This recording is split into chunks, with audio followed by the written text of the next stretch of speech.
السلام عليكم ورحمة الله وبركاته. إن الحمد لله نحمده ونستعينه ونستغفره ونعوذ بالله من شرور أنفسنا ومن سيئات أعمالنا. من يهده الله فلا مضل له ومن يضلله فلا هادي له. وأشهد أن لا إله إلا الله وحده لا شريك له وأشهد أن محمدا عبده ورسوله. أما بعد، فإن خير الحديث كتاب الله وخير الهدي هدي محمد صلى الله عليه وسلم وشر الأمور محدثاتها وكل محدثة بدعة وكل بدعة ضلالة وكل ضلالة في النار.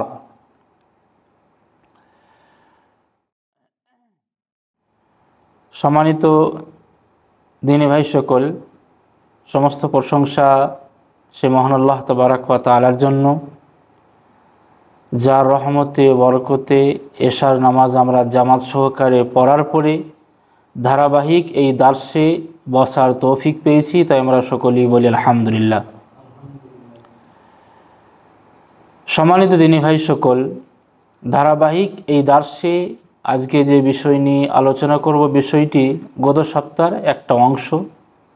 গত সপ্তাহে আমরা আলোচনা করেছিলাম, আলোচনা শুনেছিলেন সবর, ধৈর্য, এই সম্পর্কে আজকে তারই দ্বিতীয় পর্ব ইনশাআল্লাহ আলোচনা হবে।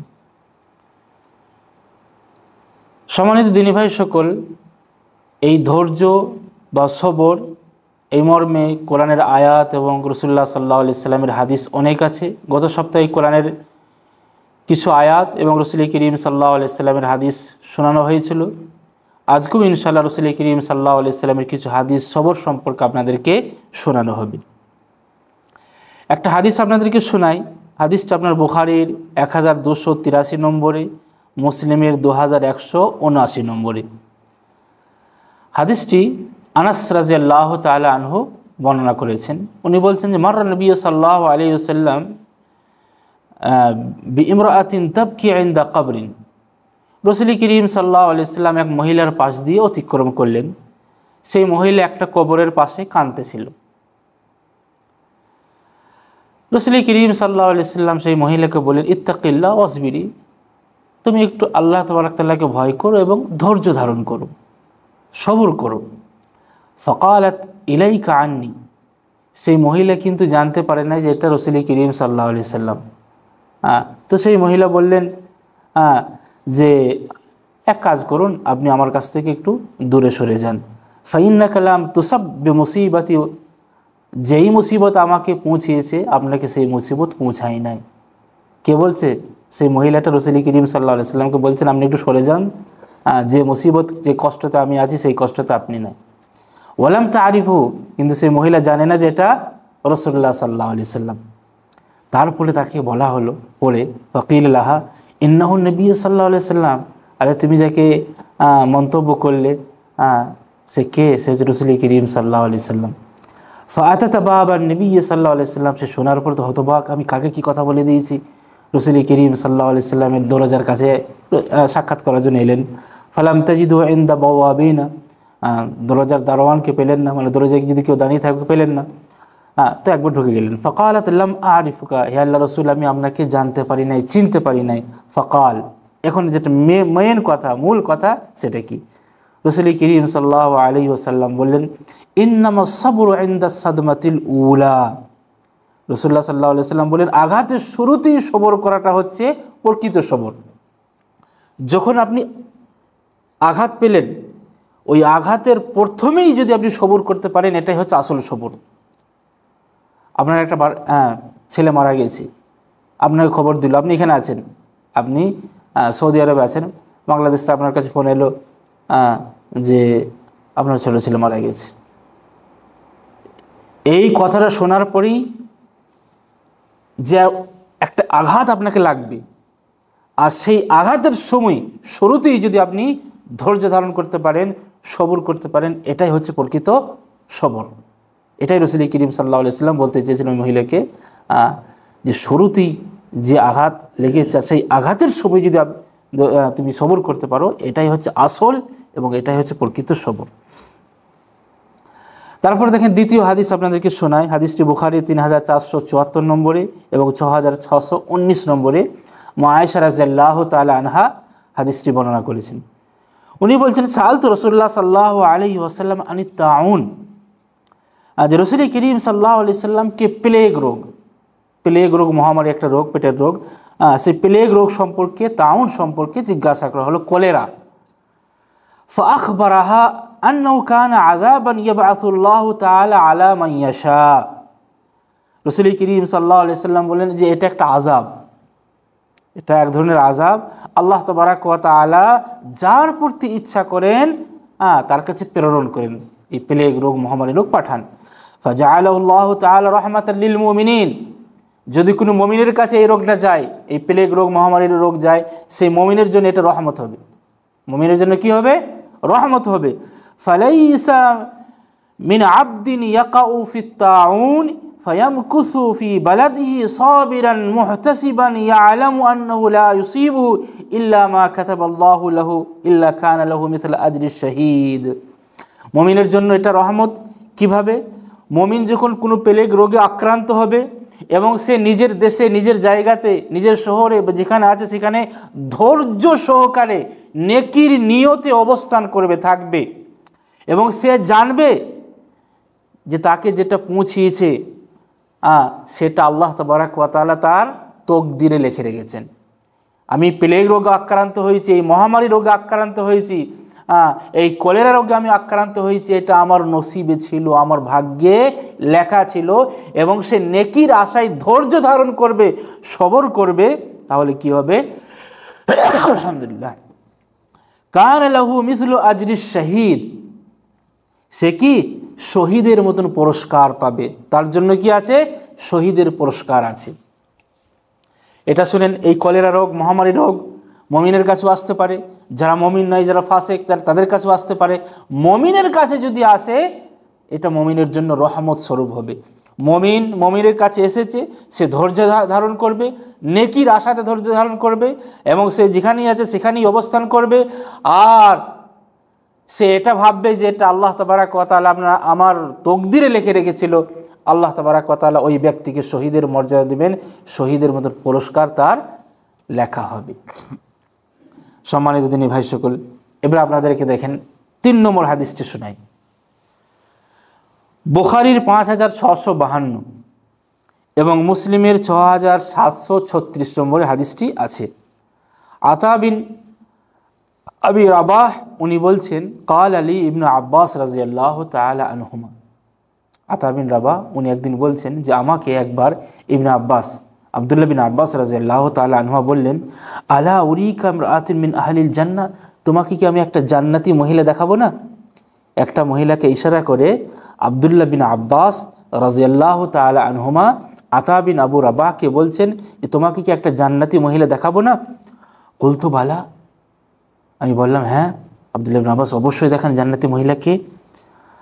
হাযিহিল মারআতুস সাউদা, এই যে কৃষ্ণকায় মহিলা, মানে এই যে কালো মহিলা, সাউদা মানে কালো বলা হয়, এই যে কালো মহিলাটাকে দেখতে পাচ্ছ, আতাতিন নবী সাল্লাল্লাহু আলাইহি সাল্লাম, ইনি একবার রাসূল করিম সাল্লাল্লাহু আলাইহি সাল্লামের কাছে এলেন। ফাকালাত, এবং বললেন, ইন্নী উসরাউ ওয়া ইন্নী আতাকাশাফু, হে আল্লাহর রাসূল, আমার মৃগী রোগ আছে। আমার কি আছে? মৃগী রোগ। মৃগী রোগ বুঝেন? দেখেন কাঁপতে লাগে, এভাবে কাঁপতে লাগে, আবার খাস করে দেখেন পানির কাছে বেশি এটা হয়। ও আতাকাশাফু, যখন আমার মৃগী রোগ হয়, যখন এটা উঠে, তখন আমি বেপরদা হয়ে যাই, আমার শরীরে কাপড় থাকে না। ফাদউল্লাহ তাআলা, হে আল্লাহ রাসূল, আপনি আমার জন্য একটু দোয়া করুন। সেই কৃষ্ণকায় মহিলা, কালো মহিলাটা কাকে বললেন? রাসূলুল্লাহ সাল্লাল্লাহু আলাইহি সাল্লামকে বললেন, হে আল্লাহ রাসূল, আমি মৃগী রোগ আক্রান্ত, যখন এই রোগটা ওঠে তখন আমার শরীরে কাপড় থাকে না, আমি বেপরদার মতন হয়ে যাই, আপনি আমার জন্য একটু দোয়া করুন। কাল, রাসূল করিম সাল্লাল্লাহু আলাইহি সাল্লাম বললেন, ইন শি'তি সাবারতি ওয়ালাকিল জান্নাহ, দেখো তুমি যদি চাও ধৈর্য ধারণ করো, যদি তুমি চাও ধৈর্য ধারণ করো, ওয়ালাকিল জান্নাহ, তোমার জন্য জান্নাত, জান্নাতের সুসংবাদ আমি তোমার জন্য দিচ্ছি। ওয়াইন শি'তি দাউতুল্লাহ তাআলা আন ইউআফিক, আর যদি তুমি চাও যে না আমার রোগটা ভালো হয়ে যাক, তাহলে আমি আল্লাহ তাবারাক ওয়া তাআলার কাছে দোয়া করছি, আল্লাহ তাবারাক ওয়া তাআলা তোমাকে শিফা দেবে, তোমাকে ভালো করে দেবে। ফাকালাত, সেই ধৈর্যশীলা মহিলা কি বললেন দেখেন, আসবিরু, হে আল্লাহ রসুল আমি সবর করব। আমি কি চাই? জান্নাত চাই। এখানে আমার কষ্ট হচ্ছে, হোক, আমি সবর করব, আমি জান্নাত চাই, যেহেতু আপনি জান্নাতের সুসংবাদ দিয়েছেন। ফাকালাত ইন্নী আতাকাশাফু, হে আল্লাহ রসুল, যখন রোগটা আমার ওঠে তখন ওই যে আমার শরীরে কাপড় থাকে না, আমি বেপর্দা হয়ে যাই। আপনি শুধু আল্লাহ তাবারাক ওয়া তাআলার জন্য, আল্লাহ তাবারাক ওয়া তাআলার কাছে আমার জন্য দোয়া করুন, আল্লাহ আতাকাশাফা, আল্লাহ আতাকাশাফা, আমি যাতে বেপর্দা না হয়ে যায়, আমার শরীর থেকে কাপড় যেন উঠে না যায়, আমার রোগটা হোক, আমি সবর করব, যেহেতু আপনি জান্নাতের কথা বলেছেন, বাস কাপড়টা যেন উঠে না যায়। ফাদআ লাহা, সেই মহিলার জন্য রাসূলুল্লাহ সাল্লাল্লাহু আলাইহি সাল্লাম দোয়া করলেন যাতে করে বেপর্দা না হয়, আর তাকে জান্নাত যাওয়ার সুসংবাদ দিলেন। দেখেন, আমরা হলে বলতাম একটু দোয়া করে যাতে করে ভালো হয়ে যায়, আমি আর সবর করতে পারছি না, আমি অধৈর্য হয়ে যাচ্ছি। সেই জান্নাতি মহিলা বললেন, সেই কৃষ্ণকায় কালো মহিলাটি বললেন, না হে আল্লাহর রাসূল, আমি সবর করব, বাস শুধুমাত্র একটু আমার জন্য দোয়া করে দেন। দেখেন ওই সময়েই সেই ধৈর্যশীলা, সেই মমিনা, সেই মুসলিমা মহিলার চিন্তা রয়েছে যে আমার শরীর থেকে কাপড় যেন না উঠে যায়, আমি বেপর্দা যেন না হয়ে যায়। আল্লাহু আকবার। এই সমস্ত মহিলাদের জন্য জান্নাত থাকবে না? রাসূল করিম সাল্লাল্লাহু আলাইহি সাল্লাম জান্নাতের সুসংবাদ দিলেন। দেখেন এবার 4 নম্বর হাদিসে সবরের ফজিলত কি। আব্দুর রহমান উনি বর্ণনা করেছেন আব্দুল্লাহ বিন মাসউদের কাছ থেকে। আব্দুল্লাহ বিন মাসউদ উনি বলছেন যে কাআন্নী আনজুর ইলা রাসূলিল্লাহি সাল্লাল্লাহু আলাইহি সাল্লাম ইয়াহকি নাবিয়্যান মিনাল আম্বিয়া সালাওয়াতুল্লাহি ওয়া সালামুহু আলাইহিম। একদিন রাসূল করিম সাল্লাল্লাহু আলাইহি সাল্লাম কোনো এক নবীর ইতিহাস ঘটনা আমাদেরকে বলছিলেন কি, যারাবাহু কওমুহু, যে সেই নবীকে তার কওমরা খুবই মেরেছিল, ফাআদমুহু, এবং একবারে অশ্রুসিক্ত করে দিয়েছিল, রক্তেই রঞ্জিত করে দিয়েছিল। ওয়াহুয়া ইয়ামসাহুদ্দাম আন ওয়াজহি, সেই নবী তার শরীর থেকে রক্ত পরিষ্কার করছিলেন আর বলছেন, ইয়াকুল আল্লাহুম্মা গফির লিকওমি, হে আল্লাহ তুমি আমার কওমকে ক্ষমা করে দাও, ফাইন্নাহুম লা ইয়ালামুন, আমার কওমরা জানে না, হিদায়াতের সম্পর্কে, তৌহিদের সম্পর্কে জানে না, রিসালাতের সম্পর্কে জানে না। তো রাসূল করিম সাল্লাল্লাহু আলাইহি সাল্লাম বলার উদ্দেশ্য কি, যে সেই নবী, রাসূল করিম সাল্লাল্লাহু আলাইহি সাল্লাম তো কোনো নবীর ঘটনা বলেছিলেন সাহাবীকে, আর রাসূলুল্লাহ সাল্লাল্লাহু আলাইহি সাল্লামের আছে তায়েফে কীভাবে রাসূল করিম সাল্লাল্লাহু আলাইহি সাল্লাম সবর করেছিলেন। এই হাদিস থেকে পাওয়া যায় যে সবর করতে হবে। সবর যদি কি বলে আপনি প্রথম আঘাতে ধরতে পারেন, এর বিনিময়, এর প্রফিট আল্লাহ তাবারাক ওয়া তাআলার কাছে পাবেন। রাসূল করিম সাল্লাল্লাহু আলাইহি সাল্লামের আরও হাদিস আছে যে আপনি যদি কষ্টের সময়, ক্লান্তির সময়, অসুখের সময়, চিন্তার সময়, শোকের সময়, এমনকি পায়ে যদি কাঁটা লাগে, এর মাধ্যমে যদি আপনি সবর করতে পারেন, তাহলে আল্লাহ তাবারাক ওয়া তাআলা আপনার গুনাহসমূহকে ক্ষমা করে দেবেন। মা ইউসিবুল মুসলিমু মিন নাসাবিন ওয়ালা ওয়াসাবিন ওয়ালা হাম্মিন ওয়ালা হাজানিন ওয়ালা আযা ওয়ালা গাম্মিন হাত্তা শাওকাতা ইউশাকুহা ইল্লা কাফফারাল্লাহু বিহা মিন খাতায়া। একটা কাঁটাও যদি কেবল আপনার পায়ে ঢুকে যায়, আর সে সময় যদি আপনি সবর করেন, আল্লাহ তাবারাক ওয়া তাআলা এর বিনিময়ে আপনার গুনাহকে ক্ষমা করে দেবেন। তো ক্লান্তির সময়, দুঃখের সময়, বিপদের সময়, চিন্তার সময় আপনাকে সবর করতে হবে, ধৈর্যশীল হতে হবে। রাসূলুল্লাহ সাল্লাল্লাহু আলাইহি ওয়াসাল্লামের আরেকটা হাদিস দেখুন। ইবনে মাসউদ রাদিয়াল্লাহু তাআলা আনহু বলছেন যে দাখালতু আলা নবী সাল্লাল্লাহু আলাইহি ওয়াসাল্লাম ওয়া হুয়া ইউআকু, রাসূল করিম সাল্লাল্লাহু আলাইহি ওয়াসাল্লামের কাছে আমি প্রবেশ করলাম, রাসূল করিম সাল্লাল্লাহু আলাইহি ওয়াসাল্লামকে দেখলাম খুবই জ্বর ভাব ছিল, জ্বর ছিল। ফাকুলতু ইয়া রাসূলুল্লাহ ইন্নাকা তুআকু ওয়াকান শাদীদা, হে আল্লাহর রাসূল আপনি তো খুবই জ্বরে আছেন, তো খুবই জ্বর রয়েছে আপনার। ক্বাল আজাল, রাসূল করিম সাল্লাল্লাহু আলাইহি ওয়াসাল্লাম বললেন, হ্যাঁ আমি খুবই জ্বরে আছি। ইন্নী উআকু কামা ইউআকু রাজুলান মিনকুম, তোমাদের দুইজনের জ্বর আর আমার একা জ্বর এক, অর্থাৎ আমার কাছে যখন জ্বর আসে গভীরভাবে, খুব বড় আকারে জ্বর আসে। কুলতু যালিকা আন্না লাকা আজরাইনি, হে আল্লাহর রাসূল তাহলে তো আপনি দুইবার দুটো সব পাবেন, দুই রকম সব পাবেন। যেহেতু আপনার কাছেও যখন যদি জ্বর আসবে, আপনাকে খুবই জ্বরে আক্রান্ত হয়েছেন, আপনি খুবই একবারে 100-র ওপরে জ্বর, তো এখানেও যদি আপনি সবর করেন, এর জন্য আপনার নেকি আছে, আজর আছে। তো রসুল করিম সাল্লাল্লাহু আলাইহি সাল্লামের দুই মানুষের মতন জ্বর, তো রসুল করিম সাল্লাল্লাহু আলাইহি সাল্লামের দুটো ডাবল আজার, ডাবল নেকি। রসুল করিম সাল্লাল্লাহু আলাইহি সাল্লাম এই কথা শোনার পরে রসুল বললেন যে হ্যাঁ অবশ্যই আল্লাহ তাবারক ওয়া তাআলা আমাকে ডাবল নেকি দিবেন, যেহেতু কে বললে আমার জ্বরও বেশি হয়। মা মিন মুসলিমিন ইউসিবু আযান শাওকাতান ফামা ফাওকাহা ইল্লা কাফফারাল্লাহু বিহা সাইয়্যাতিহি। দেখো যারই কোনো কষ্ট হবে, যারই কোনো কষ্ট হবে, এমনকি তার পায়ে যদি একটু কাঁটাও ঢুকে যায়, এর বিনিময়ে আল্লাহ তাবারক ওয়া তাআলা তার গুনাহসমূহকে দূরীভূত করে দেবেন, দূর করে দেবেন। ওয়া হুত্তাত আনহু যুনুবাহু, আর তার গুনাহগুলোকে ওইভাবে মিটিয়ে দিবে কামা তাহুত্তু শাজারাতু ওয়ারাকাহা, যেইভাবে গাছ তার কেবল পাতাগুলোকে ঝরিয়ে দেয়, সেইভাবে আল্লাহ তাবারক ওয়া তাআলা এই জ্বরের সময় বা মুসিবতের সময়, কষ্টের সময় যদি আপনি ধৈর্য ধারণ করেন, আপনার যে সমস্ত গুনাহগুলো আছে আল্লাহ তাবারক ওয়া তাআলা ঝরিয়ে দেবেন। সম্মানিত দিনী ভাই সকল, যখন কোনো বিপদ আসে, মুসিবত আসে, আমরা অনেক সময় ধৈর্য হারা হয়ে যায়, এবং এই ধৈর্য হারার পরে সবর না রাখতে পেরে ধৈর্যহীন হয়ে তখন আমরা বলি কি, আল্লাহ যদি আমার মৃত্যু দাও খুব ভালো হয়, আমি মরতে চাই। না, এটা বলবেন না, বেসবর হবেন না, ধৈর্য হারা হবেন না। একটা হাদিস আপনাকে শোনাই, কখন আপনি এই কথাটা বলতে পারবেন। দেখেন, আনাস রাদিয়াল্লাহু তাআলা আনহু থেকে বর্ণিত একটি হাদিস আছে, বুখারীর 6351 নম্বরে এবং সহিহ মুসলিমের 6990 নম্বরে। রাসূল করিম সাল্লাল্লাহু আলাইহি ওয়াসাল্লাম কি বলেছেন, লা ইয়াতামান্নায়ান্না আহাদুকুমুল মাউতা লিযুররিন আসাবাহু, তোমাদের মধ্যে কেউ কোনো বিপদে পড়ার কারণে সে যেন মরার আকাঙ্ক্ষা না করে, মরার কারণ মানে আল্লাহ তাবারক ওয়া তাআলার কাছে যেন মরণ না চায়। একটু কিছু হয়ে গেছে আর আপনি বলছেন হে আল্লাহ আমি আর বাঁচতে চাই না, মরতে চাই, মরণ দাও। না, মরার আকাঙ্ক্ষা করেন না। ফাইন কানা লা বুদ্দান ফাইলান, যদি বলতেই হয়, যদি করতেই হয় বা বলতেই হয়, কি বলবেন? এই দোয়াটা মুখস্থ করে নেবেন। ফালিয়াকুল, সেজন্য বলে কি, আল্লাহুম্মা আহয়িনি মা কানাতিল হায়াতু খায়রাল লি ওয়া তাওয়াফফিনি ইযা কানাতিল ওয়াফাতু খায়রাল লি। এই দোয়াটা মুখস্থ করবেন। মানে কি, আল্লাহুম্মা আহয়িনি, হে আল্লাহ তাবারক ওয়া তাআলা তুমি আমাকে জীবিত রাখো, হে আল্লাহ তাআলা তুমি আমাকে জীবিত রাখো, মা কানাতিল হায়াতু খায়রাল লি, যে পর্যন্ত জীবিত থাকাটা আমার জন্য মঙ্গল হয়, যতক্ষণ পর্যন্ত জীবন থাকাটা, জীবিত থাকাটা আমার জন্য মঙ্গল হয়, ততদিন পর্যন্ত আমাকে জীবিত রাখো। ওয়া তাওয়াফফিনি ইযা কানাতিল ওয়াফাতু খায়রাল লি, আর মরণ দাও, মরণ দাও যদি মরণ আমার জন্য মঙ্গলময় হয়। এই হিসাবে আপনি দোয়া করতে পারবেন। দোয়াটা আবার মুখস্থ করে নেবেন, আল্লাহুম্মা আহয়িনি মা কানাতিল হায়াতু খায়রাল লি ওয়া তাওয়াফফিনি ইযা কানাতিল ওয়াফাতু খায়রাল লি।